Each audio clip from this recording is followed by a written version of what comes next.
예수 그리스도께서 수없이 많은 그 순환과 고난 속에서 만들어진 것이 부활입니다. 그래서 이 부활을 이해하려면 고난을 알지 못하고는, 십자가를 알지 못하고는 부활이 이해가 되어지지 않습니다. 부활은 어느 곳에든지 얘기할 수 있습니다. 기분 좋으면 부활이거든요. 내 감정 좋고 내 신나면 부활이거든요. 그러나 그 깊이 있는 부활을 체험하려면 십자가를 통과하셔야 합니다. 자, 굿랜드 비전 읽어보세요. 시작. 함께 일군다. 함께 거둔다. 거두는 데는 관심이 많죠. 추수는 누구나 할 수 있잖아요. 행복하게, 그렇죠? 막 거둬들이면 되니까. 근데 함께 뭐 한다? 그래서 우리 좋은 땅교회가 이렇게 더딘 거예요. 십자가를 달게 지고 십자가를 기뻐하고 그 고난의 십자가를 나의 것으로 만들어가는 사람들이 모여 있을 때 결국 추수하게 되는데, 그 한 사람도 한 존재가 성장하는 데 있어서 이 일구는 과정이 없이 추수라고 하는 것은 없습니다. 근데 일구는 과정 없이 추수하고 싶은 거죠. 노력하지 않고 땀 흘리지 않고 로또나 생각하고, 그거 받아서 뭐 할 건데? 에? 엉뚱한 생각하는 거죠. 물론 재미로 한번 생각해 볼 수는 있어요. 그러나 수고하지 않고 일하지 않고 어떻게? 아니죠. 땀을 흘려본 자만이 그것을 가졌을 때의 그 기쁨을 누리게 됩니다. 한 번 더 따라해요. 함께 일구고 함께 거두자. 이게 십자가와 부활입니다. 십자가를 통과한 후에야 부활의 기쁨을 누리게 된단 말입니다. 십자가를 지지 않으려고 하는 부부, 십자가를 지지 않으려고 하는 가정, 십자가를 지지 않으려고 하는 교회를 향해 오늘 주님은 이렇게 말씀하십니다. 요한복음 12장 24절 오늘 본문, 내가 진실로 너희에게 이르노니 한 알의 밀이 땅에 떨어져 죽지 아니하면 한 알 그대로 있고 죽으면 많은 열매를 맺느니라. 안 죽으려고 해요. 안 죽으려고 해요. 여러분, 한 알의 밀알이에요. 밀가루 만드는 밀. 그 밀알이 생명이 안에 있다면, 살아있는 쭉정이가 아니라 생명이 있다면 반드시 싹이 나게 돼 있습니다. 어디에 닿았을 때? 땅에 닿았을 때. 그러나 이걸 유리병에 담아놓으면 싹 나지 않습니다. 왜죠? 썩지 않기 때문에. 어저께 제가 그 설교를 마치고 준비를 다 마치고 텔레비전을 틀었는데 다큐멘터리 뭘 하나 하더라고요. 아이에 대한 KBS 1에서 무슨 다큐멘터리인데, 아이가 잉태되는 과정 속에서 엄마 아빠의 그 컨디션 이런 걸 쫙 얘기하는데, 그 속에서 굉장히 그 뭐랄까, 아이의 그 태어나는 과정을 자세하게, 그 아이가 그 안에서 뭐 먹죠? 엄마의 영양분을 먹잖아요. 그런데 아이가 얼마나 스트레스를 받는지 몰라요. 엄마가 막 짜증내고 화내니까 말이지. 아이가 견뎌내질 못해. 그 아이 막 어떻게 할 줄을 몰라, 아이가 속에서. 그 혈관 하나를 통해서 그 독소가 가는 거잖아요. 그 영양분 먹고 아이가 태어나는 거잖아요. 밀알도 똑같습니다. 똑같은 원리예요. 여러분, 그렇게까지 관찰 안 해보셨죠? 지금 예수님이 한 알의 밀이 썩지 아니하면이라고 하는 이 썩지 않는다는 건 뭐냐면, 땅에 딱 닿으면 뿌리를 내릴 때까지 이 몸에 있는 영양분이 뿌리를 내리고 싹이 날 때까지 지탱을 해주는 거예요. 이해돼요? 밀 자체에 가지고 있는 그 영양분이 뿌리를 내릴 때까지, 싹이 날 때까지, 자체적으로 땅의 거름을 먹을 때까지 얘가 썩어야 되는 거예요. 걔가 썩어야 뿌리를 내리고 싹을 틔우게 돼 있어요. 그래야 열매를 맺게 되는데, 땅에 떨어졌어. 썩어 안 썩어? 안 썩으려고 몸부림치지. 그러면서 하나의 열매도 맺지 못하고 아무것도 남지 못하고 부활의 영광을 경험하지 못하는, 이거 지금 부활에 대한 얘기거든요. 예수님, 예수 그리스도의 부활의 영광을 보는 사람은 바로 이런 사람들이란 얘기죠. 하늘에 미리 생명이 있다면 30배, 60배, 100배의 열매를 맺어가게 되어 있습니다. 그러나 생명이 없는 쪽정이라면 열매는 기대할 수가 없습니다. 우리에겐 생명이 있습니다. 십자가를 통한 죄사함을 받고 그리고 예수 그리스도를 영접한 하나님의 자녀들입니다. 믿으십니까? 하나님의 자녀라면 이미 생명이 있는 거예요. 생명이 있다면 반드시 썩어야만 열매를 맺을 수 있게 되고, 썩은 뒤에는 필요한 것이 있습니다. 거름입니다. 싹이 나고 뿌리가 내리면 그 다음부터 부어지는 게 거름입니다. 자, 오늘 이 말씀을 통해서 예수님께서 우리에게 가르쳐 주시는 미랄이 뭘까? 2개의 미랄을 심으라고 주님이 말씀하십니다. 따라합시다. 순종의 씨앗, 섬김의 씨앗. 순종의 씨앗은 예수님께서 하늘에 심는 씨앗입니다. 하나님 아버지 앞에서 자신의 완전한 순종을 통해서 미랄이 돼서 온 인류를 구원하시는 장면이에요. 순종의 씨앗은 하늘 아버지께 심는 씨앗입니다.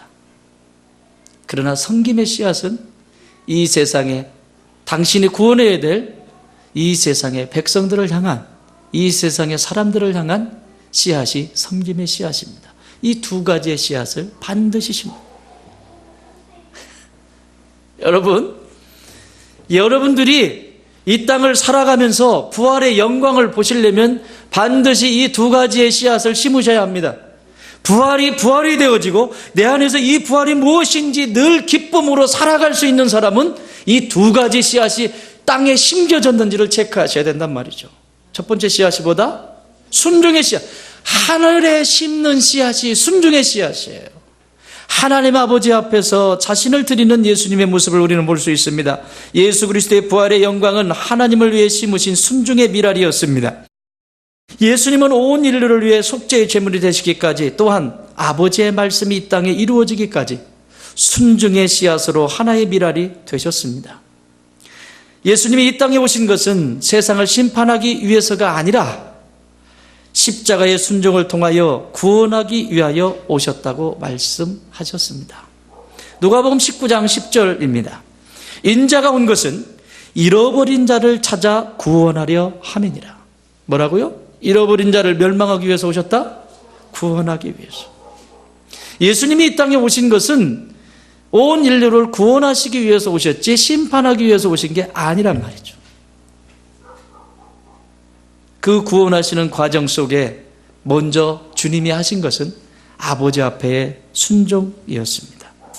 나 같은 죄인을 구원하시기 위해서 자신을 십자가에 내어주시기까지 순종을 하셨습니다. 아버지 앞에 순종할 때 그분은 마태복음 26장 39절에서 이렇게 말씀합니다. 얼마나 고통스러운지 몰라요. 순종이라는 게.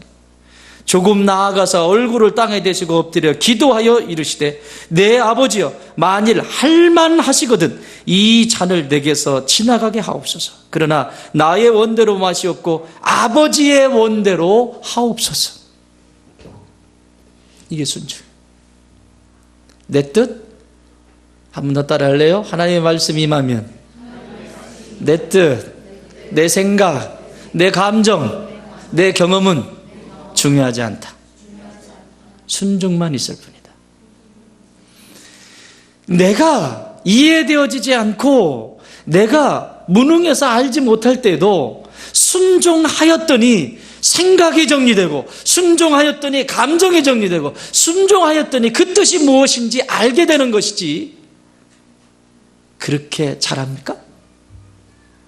그렇게 완벽하게 하나님 이상의 것을 가지고 살아갑니까? 온 인류를 구원하실 예수님도 그러셨다면, 인간의 몸을 입고 오신 예수님도 그러셨다면 저와 여러분은 당연한 거 아닙니까? 이거 가지고도 부족하죠. 그런데 뭐 그렇게 할 말이 많은지, 뭐 따지고 싶은 게 그렇게 많은지, 그러니 부활의 영광을 어떻게 맛보겠습니까? 가정에서도 마찬가지입니다. 순종하라잖아요. 여인들이요, 순종하십시오. 아멘 안 하지? 누구에게? 누구에게 순종해라? 더 크게 누구에게 순종해라? 그러면 신랑들이 열일 제껴놓고 내 마누라 하고 챙기고 다닌다고. 그지 경환 씨? 결혼되잖아 지금. 바로 대답 나오잖아. 순종하라고. 얼마나 이 순종이 중요하면 시편 기자는 순종의 눈물이 얼마나 소중한지를 이렇게 말씀합니다. 하나님의 미랄이 되는 순종이 얼마나 시편 126편 5절입니다. 눈물을 5절 6절 눈물을 흘리며 씨를 뿌리는 자는 기쁨으로 거두리로다. 그 다음 중이에요. 6절입니다. 울며 씨를 뿌리러 나가는 자는 반드시 기쁨으로 그 곡식단을 가지고 돌아오리라. 할렐루야.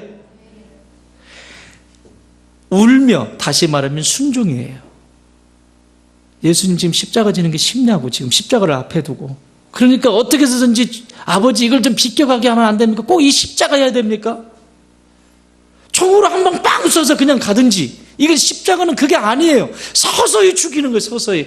아주 이 인류가 만들어낸 이 고문법 중에서 가장 지독할 거예요. 인간 예수로서 얼마나 고통스러워요, 그걸 앞에 두고. 그런데 뭐라고요? 내 뜻대로 마시고 아버지 뜻대로 하시라고. 진짜 예수님의 사랑을 알면 어느 곳에 가든지 질 수밖에 없어요. 못 이겨요.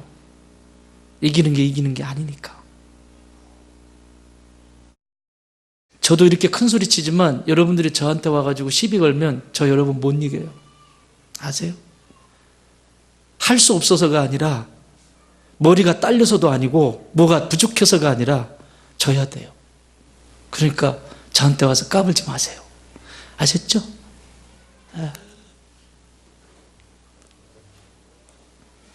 반드시 거둔대잖아. 반드시 거두는데 어떻게 거둔다고요? 기쁨으로 그 곡식 단을 가지고 들어. 뭐 하나 심었는데?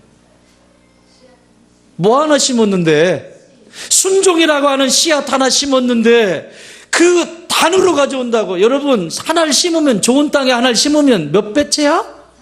30배, 60배, 100배, 채야 30배. 여러분, 오늘 저녁에 우리 찬양팀 식사 대접하면 얼마나 나오겠어요, 그거?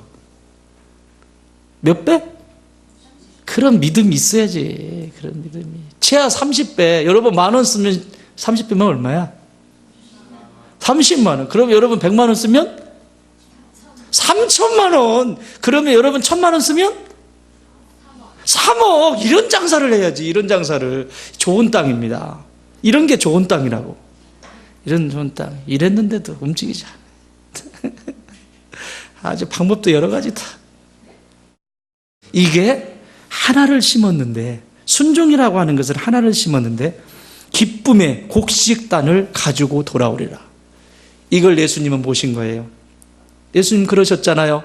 당신이 십자가를 지신 그 사건을 통해서 지금도 오고 가는 세대 속에서 수없이 많은 사람들이 예수 이름 앞에 무릎을 꿇고 구원받는 역사들이, 곡식단을 가져오는 역사들이 지금도 일어나고 있지 않습니까?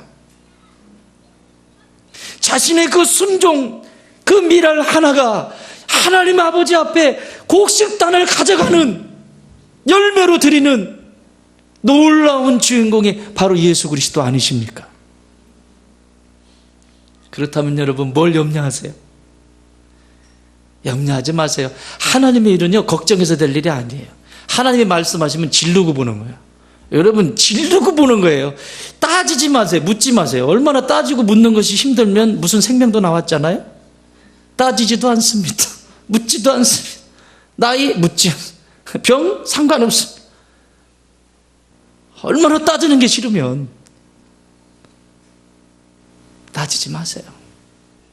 순종의 씨앗을 심으십시오. 순종 하나의 미랄이지만 하나님은 기쁨의 단을 거두게 하신다고 말씀하십니다.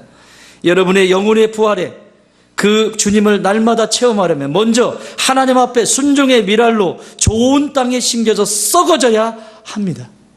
한 영혼을 구원한다는 것은 그리 쉬운 것이 아닙니다. 자기 십자가를 지고 순종의 씨앗을 심는 자만이 부활의 영광을 추수하여 맛보게 됩니다. 여러분이 품고 있는 영혼은 누구입니까? 예수님은 온 인류였는데 지금 품고 있는 그 한 사람, 순종의 미라를 심으십시오. 아버지 앞에. 말씀에 제가 순종하겠습니다. 이성적으로 이해되지 않지만 하나님 말씀하신 것이기 때문에 제가 믿음을 따라 순종합니다. 그럼 역사는 일어나는 거예요. 두 번째는 땅에 심겨야 될 섬김의 씨앗입니다. 하나의 밀이 땅에 떨어져 죽지 아니하면 한 알 그대로 있고 죽으면 많은 열매를 맺느니라. 섬김의 씨앗입니다. 예수 그리스도의 부활은 섬김의 결과였습니다. 예수님의 부활은 섬김의 결과였어요. 순종과 섬김의 결과였지 어느 날 갑자기 부활 그런 거 아닙니다. 철저하게 순종하셨고 아버지 앞에 순종하셨고 철저하게 제자들과 주변에 있는 사람들을 철저하게 섬김을 통해서 그 부활의 영광을 갖게 됩니다.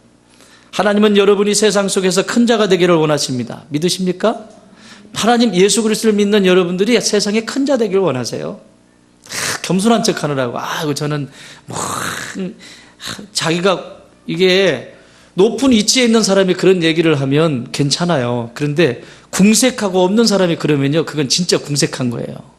그래서 저도 큰 소리 못 치잖아. 큰 교회 목사님들이 얘기하면 궁색하지 않은데 저처럼 이렇게 작은 교회에서 이 얘기를 하면 사람들이 궁색하게 생각을 해요. 아무리 내 뜻이 옳아도. 하나님은 여러분들이 풍요롭게 되기를 원하십니다. 여러분들이 큰 자가 되기를 원하십니다. 여러분 자녀들이 큰 자가 되기를 원하십니다. 여러분 자녀들이 으뜸이 되기를 원하십니다. 여러분이 으뜸이 되기를 원하십니다. 그런데 그러기 전에 해야 될 게 있어요. 하나님의 마음은 그거야. 큰 자 되기를 원하고 으뜸 되기를 원하는 거. 요즘엔 오늘날은 이 아멘 소리가 작아요. 굉장히 너무너무 작아요. 이게 왜 그런 줄 아십니까? 아멘 소리가 작은 게 이유가 있어요. 우리 초대교회는 그렇지 않았어요. 하나님의 말씀이 임하면 성경도 마찬가지고 아멘은 화답이에요. 화답. 예, 맞습니다. 그런데 요즘 젊은 층들 속에서 아멘 소리가 다 사라졌어요. 이게 왜 그런 줄 아십니까? 아멘 하지 말아야 될 때 아멘 하는 사람들이 있어서 그래. 우리 집에 강아지가 죽었습니다. 아멘! 강아지가 죽은 게 무슨 아멘이야. 아무 때나 아멘 하니까 이게 사람들의 생각 속에 이게 이제 마귀가 하는 짓이에요. 이런 것도. 젊은이들이나 사람들의 생각 속에 아멘은 천박해. 입술로 아멘 하는 건 천박해 보이는 거야. 그렇지 않아요. 하나님의 말씀이 임해서 그 말씀이 내 감정을, 내 영혼을 딱 때릴 때 아멘 하셔야 돼요. 아멘? 마귀에게 속는 거야, 이것도. 그런 것들이, 그런 영향들이 하지 못하게 만들어버려요. 참, 이게 지금 손봐야 될 때가 한두 군데가 아니야, 지금. 무슨 아멘 하면 몰상식하고 또 교양 없는 것처럼 이렇게 받아들인다니까요. 오직 성경에 그렇게 써있어. 말씀대로 가세요, 말씀대로. 남들이 어떻게 하든지. 아멘? 섬김의 씨앗입니다. 이 섬김의 씨앗은 세상 속에서 하나님께서 저와 여러분을 큰 자가 되기를 원하시고 으뜸이 되기를 원하시는데 그러기 전에 해야 할 것이 있다라고 주님은 가르쳐 주세요. 예수님이 그러시는 것처럼. 마태복음 20장 28절입니다. 인자가 온 것은 섬김을 받으려 함이 아니라 도리어 섬기려 하고 자기 목숨을 많은 사람의 대속물로 주려 함이라. 생명까지 주시는 생명. 결국 예수님의 이 섬김이 만왕의 왕이 되신 거죠. 예수님의 이 섬김이 으뜸이 되신 거고 예수님의 이 섬김이 온 우주의 큰 자가 되신 거죠. 결론적으로 얘기하면. 근데 이거 가지고 찾아오신 분이 계세요. 우리 새벽에 좀 보셨지만 마태복음 20장 20절에서 28절에 보면 세베대의 두 아들 이야기가 나옵니다. 그중에 세베대의 아내의 요청이 있지요. 두 아들에 대해서 이렇게 요청합니다. 마태복음 20장 21절. 예수께서 이르시되 무엇을 원하느냐 이르되 나의 이 두 아들을 주의 나라에서 하나는 주의 우편에 하나는 주의 좌편에 앉게 하소서. 예수님의 제자가 몇 명? 12명. 12명인데 12명 중에서 두 제자가 이 세베대의 아들이에요. 근데 그 세베대의 아내가 두 아들을 예수님의 나라 지금 이 엄마는 무슨 생각을 하냐면 이 땅에서 이루어질 유대 왕국을 얘기하는 거예요. 하나 참 뭐 저런 거 아니고. 하나는 영의정, 하나는 좌의정. 시켜주세요. 엄마는 아무 생각 없이 예수님한테 구한 겁니다. 진짜 그렇게 하고 있어요. 여러분, 어떤 부모가 자식이 잘못되기를 원하겠어요? 큰 자 되기를 원하고 으뜸되기를 원하지. 기도 잘했어요. 그런데 본인이 한 기도와 하나님이 보시는 관점에서 기도. 그러니까 기도는 일단 하고 볼 일이야. 잘 들어보세요. 기도를 큰 자 되게 해달라고 기도했죠? 으뜸되게 해달라고 기도했죠? 진짜 큰 자 됐어요. 진짜 으뜸됐어요. 큰 자가 됐는데 두 아들이 이름이 뭐예요? 야고보, 요한. 야고보는 예수님의 12제자 가운데서 초대교회 최초의 순교자가 됐습니다. 으뜸됐죠? 됐잖아. 안 됐어? 으뜸됐어요. 기도한대요. 일단 기도는 하고 볼 일이야. 큰 자 됐어요. 하나님의 나라에서 12제자 가운데 순교자의 반열에 가장 첫 번째에 지금 올라갔다고. 그 동생 요한은요. 여기 크고자 하는 자라고 하는 말은 좀 이따 설명하겠습니다만 영적인, 정신적인, 육체적인 권력을 가진 것을 얘기합니다. 영적, 정신적, 육체. 이 모든 것을 가지고 있는 거예요. 그런 영역세, 정신의 세계도 넓고, 영적인 세계도 깊고, 육체적인 것도 아주 단단. 이게 큰 거예요. 메가스라고 하는 단어를 써요. 근데 그 두 번째 아들 요한은 12제자 가운데 최장수. 11제자가 전부 하나는 배반해서 목매서 죽고 요한은요 가장 오래 삽니다. 가장 오래, 최장수. 자연적인 생명을 유지했던 분이 요한입니다. 그의 둘째 아들. 남아있으면서 뭐 한 줄 아십니까? 초대교회는 지금처럼 이렇게 편안한 시대가 아니에요. 목숨을 내걸어야 돼요. 하나님 나라를 위해서. 그런 상황 속에서 배교하고 교회를 떠나고 하나님 필요 없다고 던져버리고 자기의 고통을 이겨내지 못하고 하는 이런 과정 속에서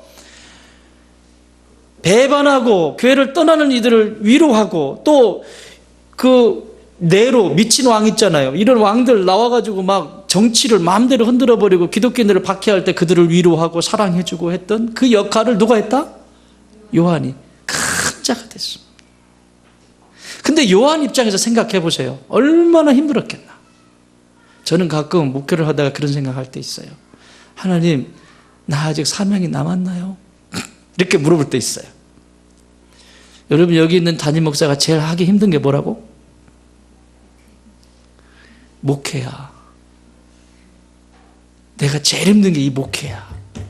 다른 거 다 잘할 수 있어. 뭐든지 할 수 있어. 제일 힘들어. 제일. 그러니까 제일 힘든 자리에 놓은 거예요, 지금. 딴짓 할까 봐. 여러분들은 거기 앉아있는 것으로 감사하세요. 거기서 삐ጭ삐ጭ하고 올라왔다. 이 자리 세우는 수가 있어. 이게 뭐 위대한 자리인 줄 아십니까? 하나님의 말씀이 대언할 때 하나님의 권위를 가지고 대언하는 자리. 주님, 제 사명이 남았습니까? 주님 곁에 빨리 갔으면 좋겠다. 이 생각할 때가 꽤 돼요. 그러니 사도 요한은 맨 마지막까지 남으면서 큰 자로서 남아있으면서 영적인 거장으로서 남아있으면서 얼마나 힘든 시간을 보냈겠습니까? 그의 어머니가 기도한 대로 그대로 되었어요. 그걸 하나님, 예수님이 해석해 주잖아요. 큰 자가 되고 싶냐? 큰 자가 되고 싶다면 섬기는 자가 되라. 영적으로, 정신적으로, 육체적으로 풍부함을 누리기를 원하냐? 그렇다면 섬기는 자가 되라. 이 섬긴다라고 하는 말을 뭐라고 그랬어요? 심부름꾼이라는 뜻이에요. 심부름꾼. 심부름꾼. 이 심부름꾼에서 나온 말이 집사입니다. 여기 섬기는 자가 되어야 된다는 디아코노스라고 하는 말은 집사예요. 집사. 여러분 집사님이시죠? 집사라고 하는 직분이 이렇게 소중한 거 아시겠어요? 섬기는 자에 있는 게 집사라고. 그런데 그 섬기는 자리에 있지 않으면 뭐가 돼? 티가 하나 박히지. 그 섬기는 자리에 있지 않고 티 하나 딱 박히면 잡사가 돼버려요. 잡사봐. 아세요? 잘못하면 접시도 되고.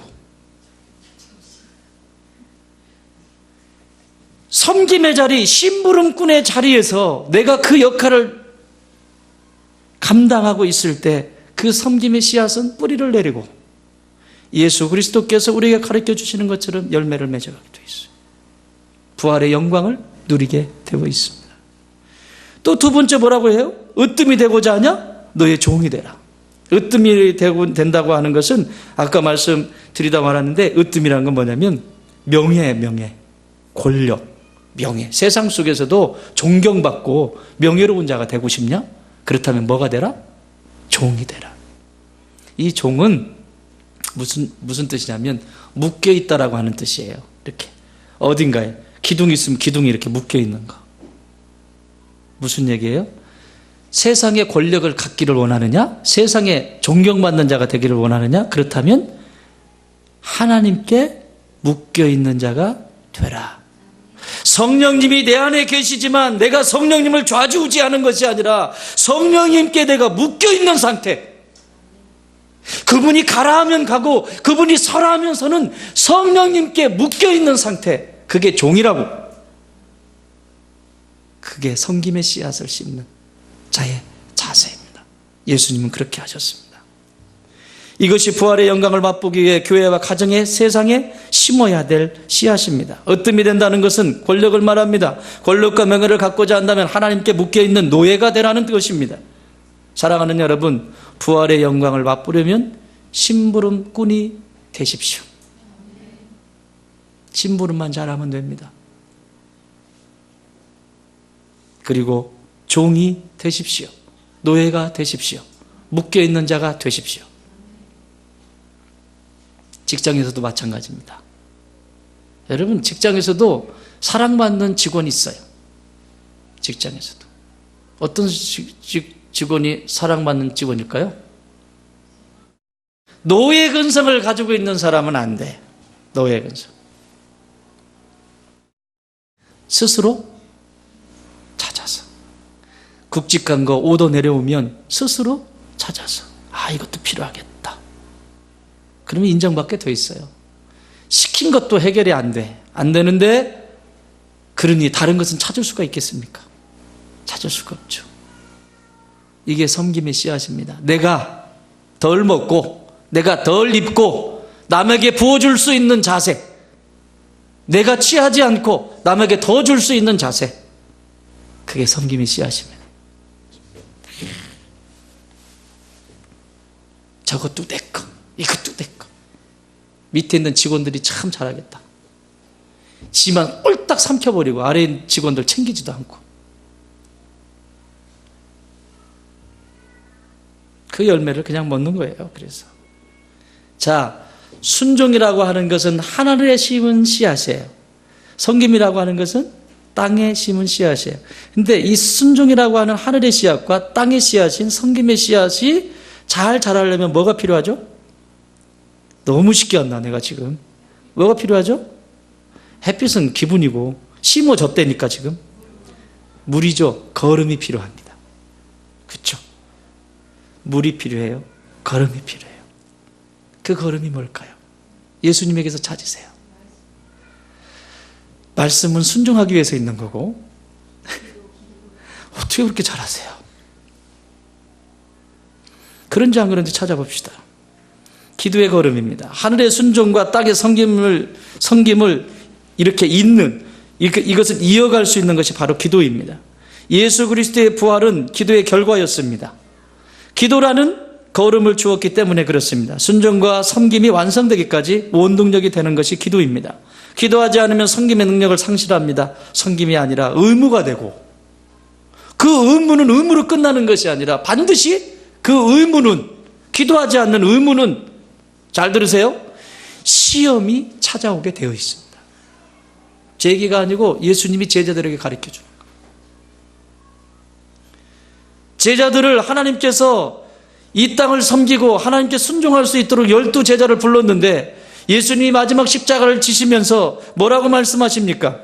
그들에게 뭐라고 가르쳐 주십니까? 이 마태복음 26장 40절, 제자들에게 오사 그 자는 것을 보시고 베드로에게 말씀하시되 너희가 나와 함께 1시간도 이렇게 깨어 있을 수 없더냐?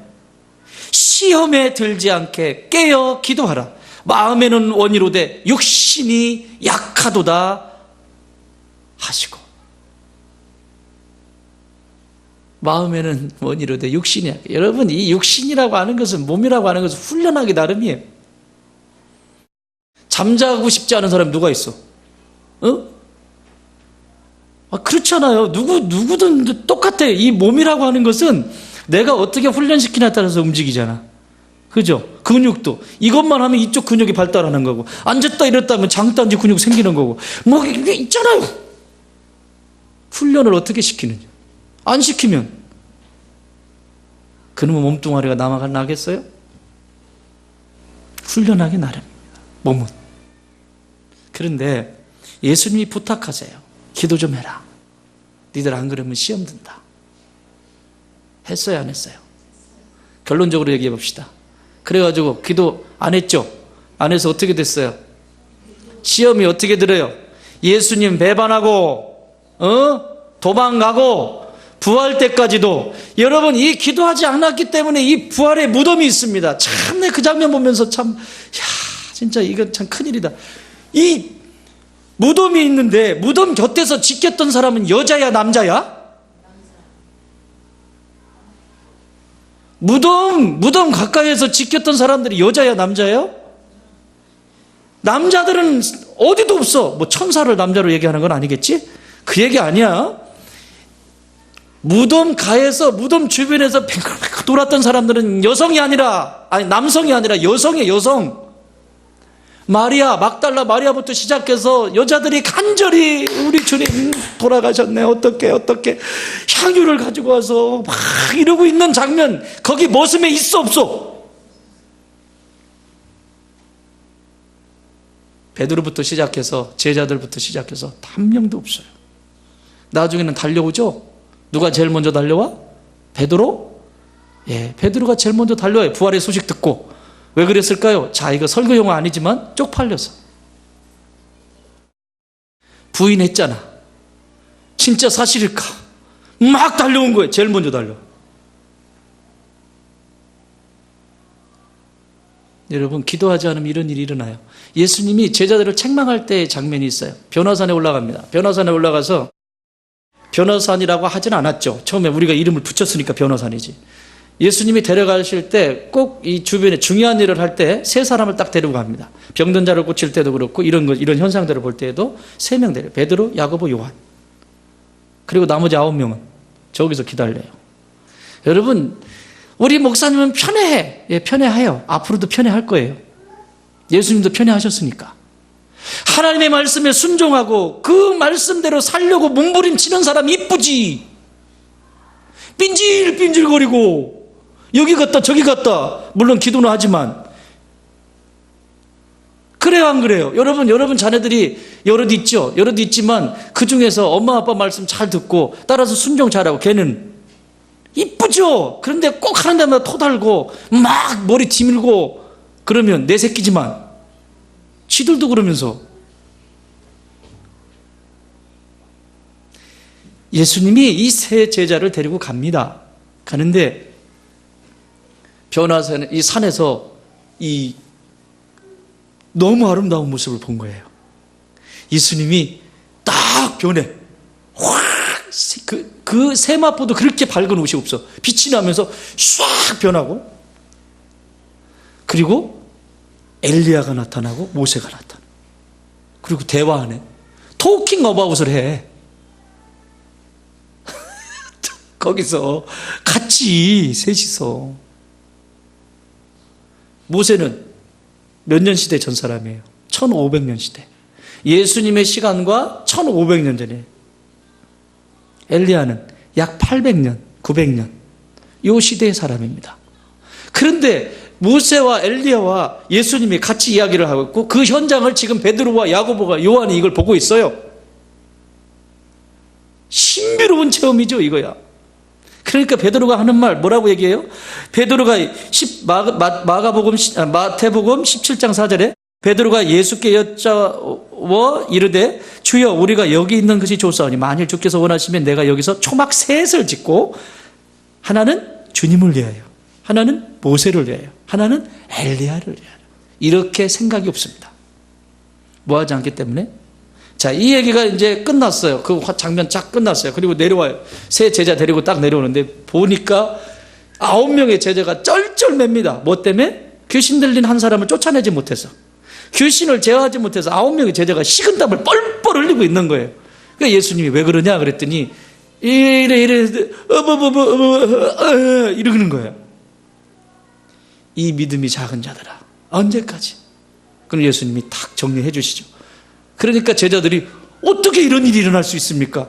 그때 예수님이 이렇게 말씀합니다. 마가복음 9장 29절 이르시되 기도 외에 다른 것으로는 이런 종류가 나갈 수 없느니라.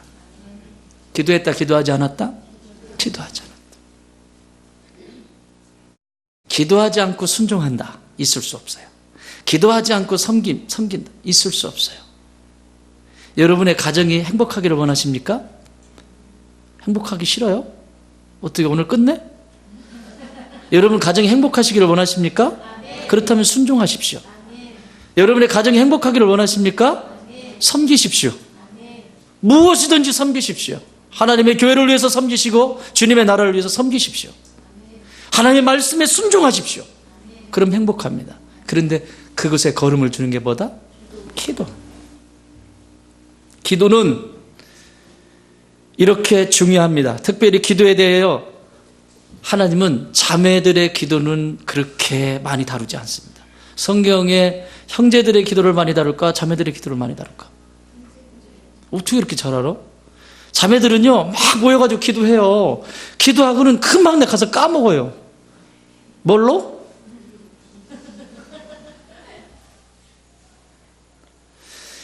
여러분 성경에 기도하는 분들은 다 거의 대부분 형제들이에요. 에레미야, 이사야,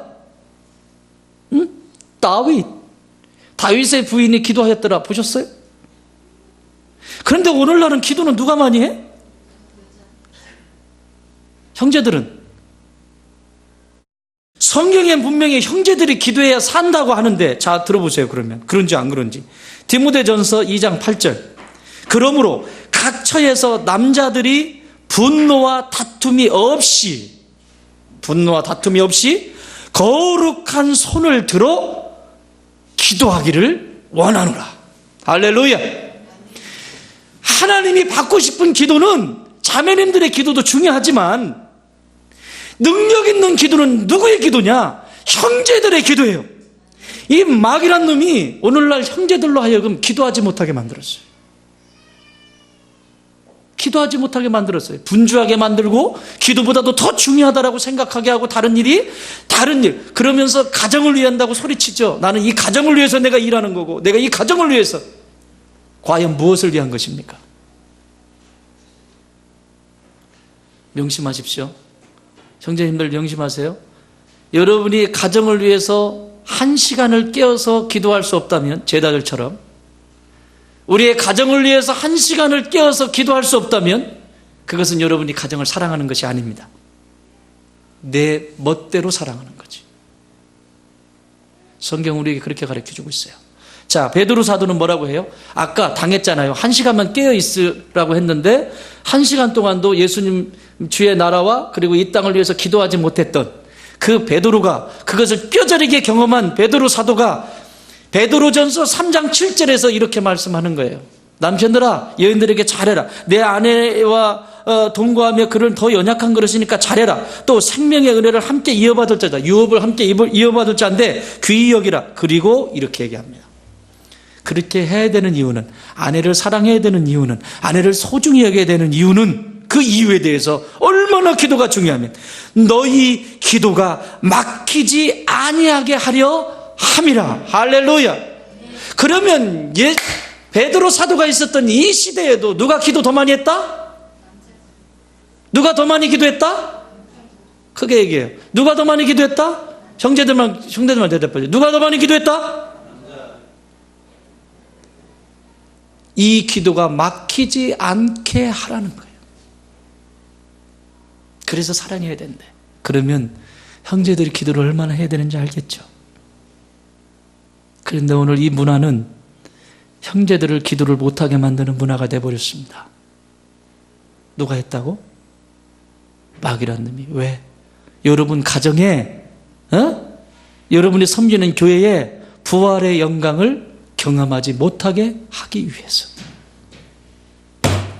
가정에서도 힘든 일이 있어요. 직장 속에서도 힘든 일이 있어요. 내 삶으로 내 어깨에 짊어지기 힘든 어려움이 있지만 부활의 신앙, 부활의 영광을 체험하는 사람은 기도의 자리에서 하나님과 만나고 그분이 말씀하시고 그분이 가르쳐 주시는 대로 응답을 받게 되어 있습니다. 특별히 형제들이, 믿음의 가정의 가장들이 기도하기 시작할 때 가정은 온전히 세워지게 되어 있습니다. 그런데 가장들이 기도하지 않아요. 지멋대로 결정해버려요. 무엇을 가르치겠습니까? 자녀들에게.